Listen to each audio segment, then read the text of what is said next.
Hello, viewers. Welcome to yet another session of our podcast organized by EDU TV with Coven Educom. The topic of today's discussion is guiding global journeys beyond classrooms. Though Pranav has already introduced, but I would still like to welcome Dr. Arun Mukherjee for this special podcast. It is my pleasure to interact with you today on this platform, sir. Thank you. I have been counseling students for global education. I've myself been working in education industry for a long time, and your insights will help us in understanding the perspectives of students of this decade, along with the thoughts of parents, teachers, and school administrations that drive the students. Shall we begin, sir? Yeah. So thank you, Deepthi, for your initiative to explore another domain of the education system. Thanks a lot. Thank you, sir. My first question is, why do you think a global perspective in education is becoming so important for today's students? This is a good question. First of all, I would start like this way, you started with a topic that global journey beyond the classroom, something like that. But again, if to address this, one question is coming to my mind that when was the last time we learned or you learned or everybody learned something outside the classroom? This is very critical part of the domain of the whole education system, which we need to explore. Normally what is happening or what like we are used to, classroom teaching we give the maximum priority, but we don't think that beyond classroom something is there which gives our student better exposure for the learning journey. Let's take an example: traveling, meeting someone outside the classroom, discussion, topic, something exploring between the two-person or group discussion, even while watching some world news. That's another part. But nowadays you won't find the student they watch news as particularly, except the war and some football match or something like that. This kind of thing is like obstacle, I'll say, to know the whole world. Learning doesn't stop. Learning doesn't stop at the blackboard. Okay, is true. Everybody knows. And it has so many things, like learning journey has so many things, a global journey beyond the classroom, and is all about this, is all about this. Like, you often think the education as books, exams, marks, classroom teaching and learning, but this is not the full stop here.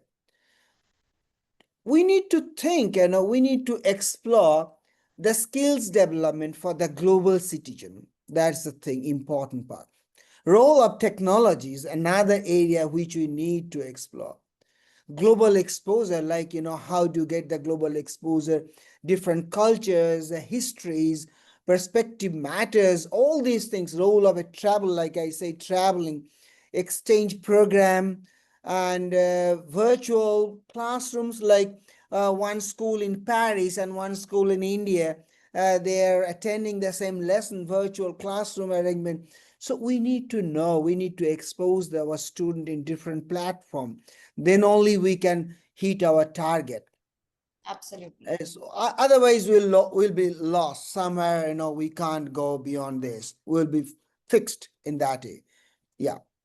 This would be a general outline about what should be done.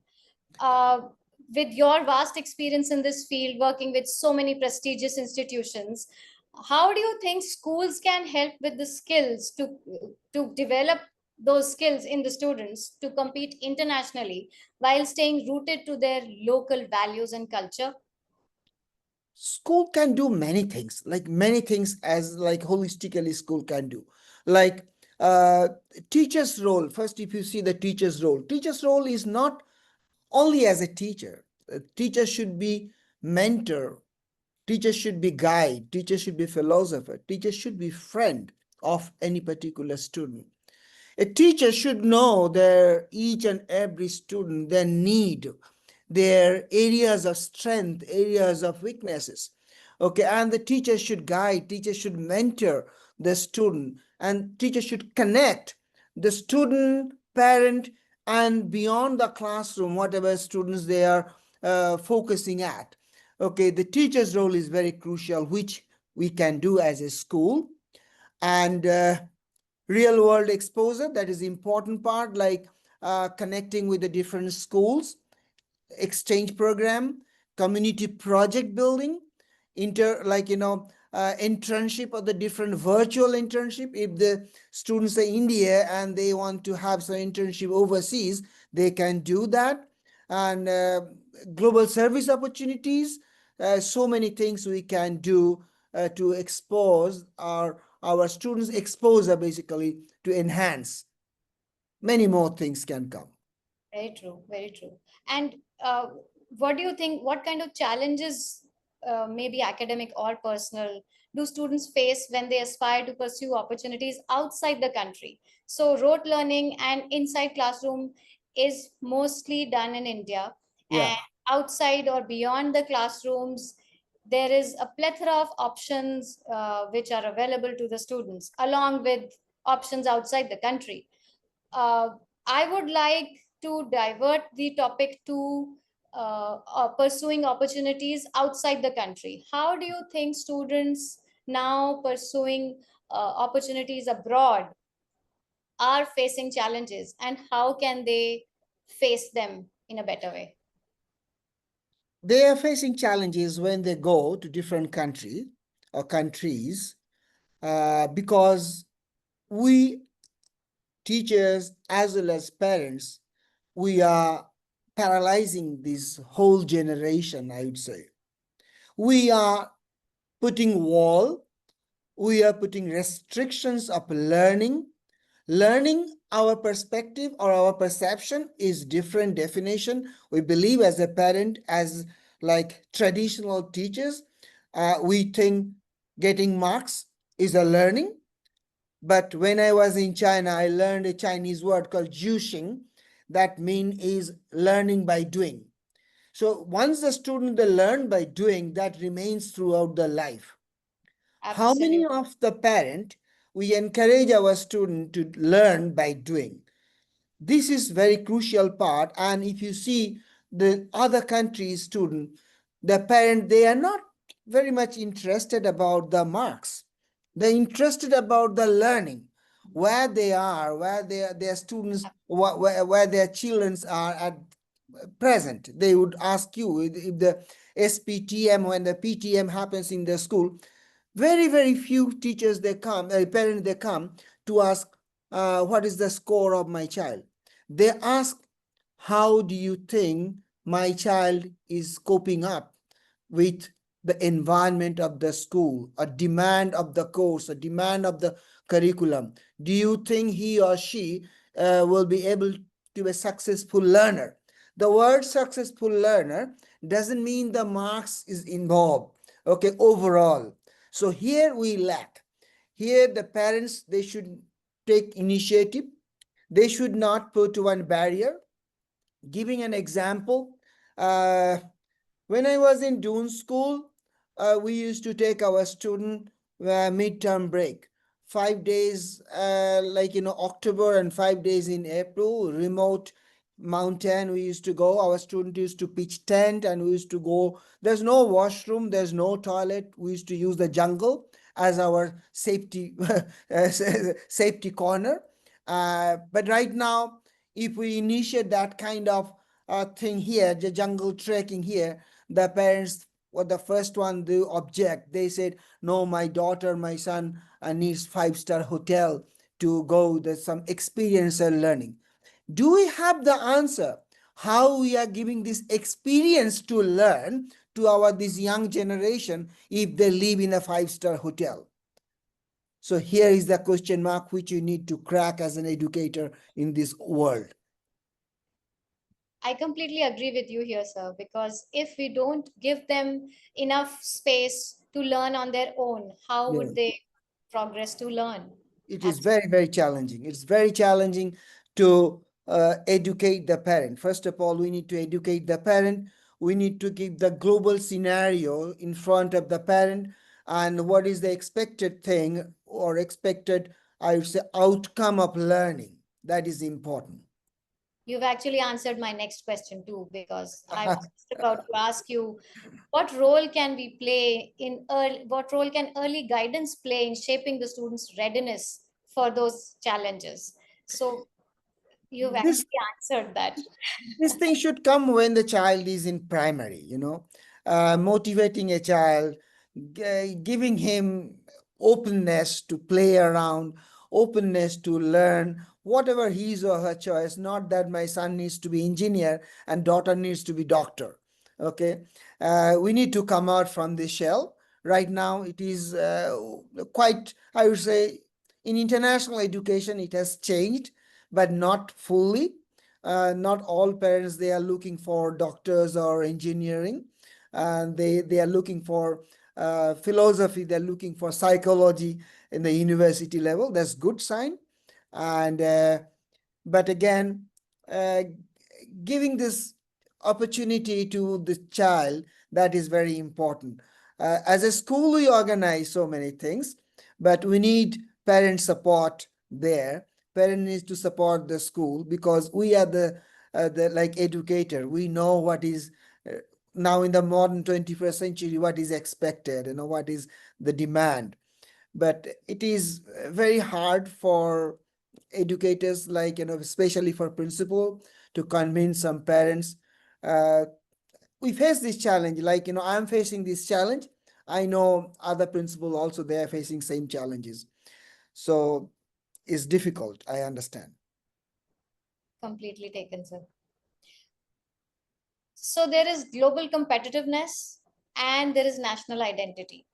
Now, although the parents are working hard to, give A class facilities to their students these days, to their children these days, and they want them to be super competitive and grab global opportunities, how can school help the students, the children, to strike a balance between that global competitiveness and their national identity?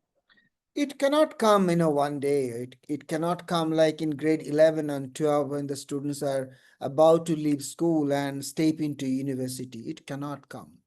There's a mental change, or like whole education is like, the child should be overall educated from the middle school or the lower school. And the parent and the educators, they should identify these kind of kids. And it is difficult, but it is doable. And this kind of thing cannot come once, one night, overnight. It cannot come.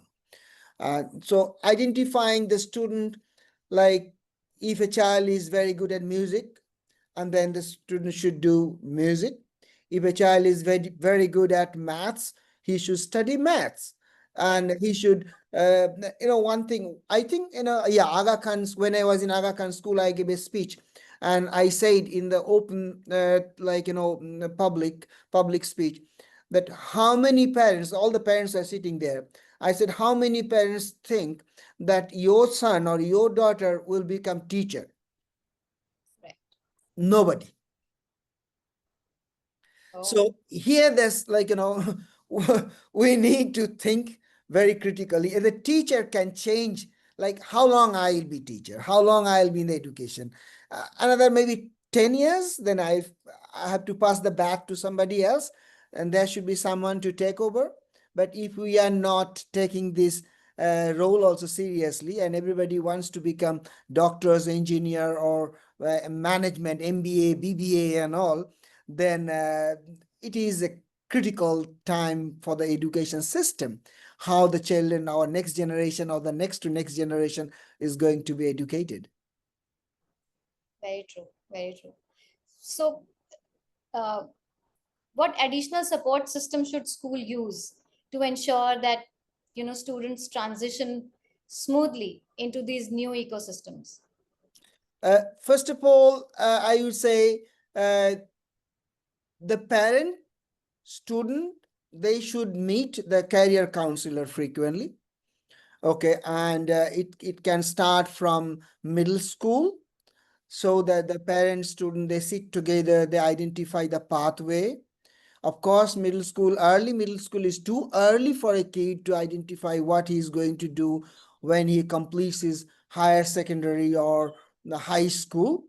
And but still there can be narrow down path, can be narrowed down. Maybe from 1,000 paths can be at least 10-15 path, and then the parent students can choose from 10-15 path 2 or 3 path when they're completing middle school.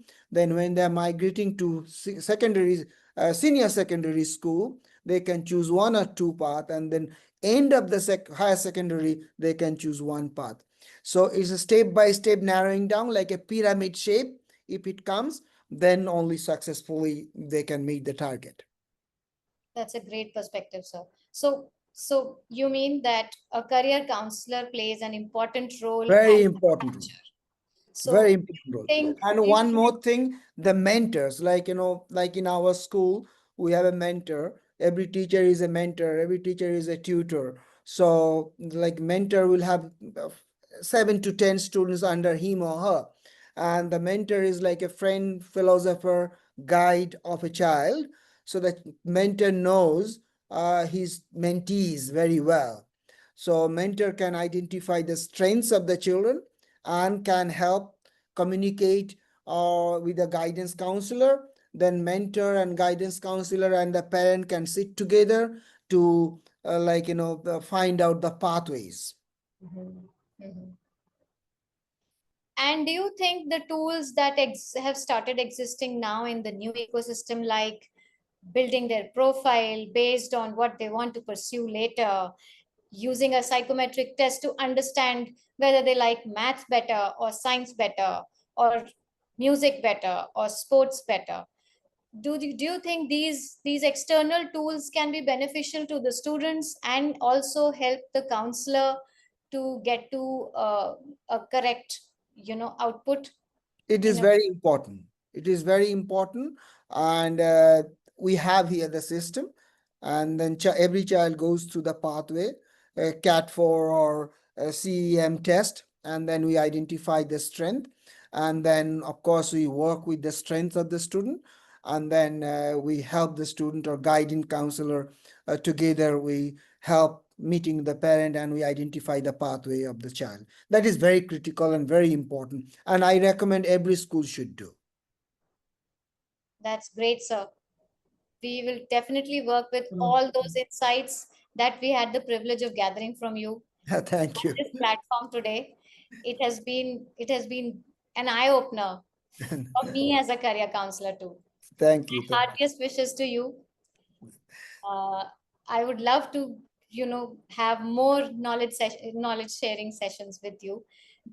No problem. Thank you Always so much. welcome. About the trends in the education. Always you are Yeah, welcome. Most welcome.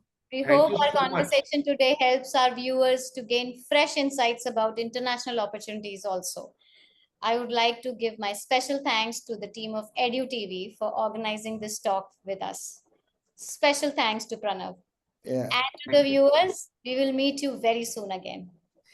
Thank you, Deepthi. Thank you, Pranav. Thanks a Thank lot. you, Dr.